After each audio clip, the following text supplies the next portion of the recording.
বর্তমান সরকার এলপিজি গ্যাসে ব্যর্থ ভাই। 1270 টাকার থেকে 1400 টাকা কিনেছি আমি নিজে।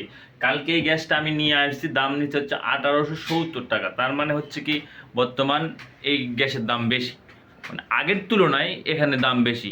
যদি আপনাকে আমি পেট্রোল ডিজেলের কথা বলি, এখানেও সরকার ব্যর্থ, এখানেও আগের তুলনায় এখন বেশি। মানে বাইরের দেশে গন্ডগোল বা মারামারি এটার কথা আমি বলতেছি না, কিন্তু যেখানে আমরা জিনিসের দামটা বেশি পাচ্ছি। ডিম যেটা আমি কিনেছি 40 টাকা, 32 টাকা, 35 টাকা হালি, সেই ডিম বর্তমান কিনতেছে হচ্ছে 50 টাকারও বেশি, 55 টাকা হালি লালটা। এখানেও সরকার ব্যর্থ।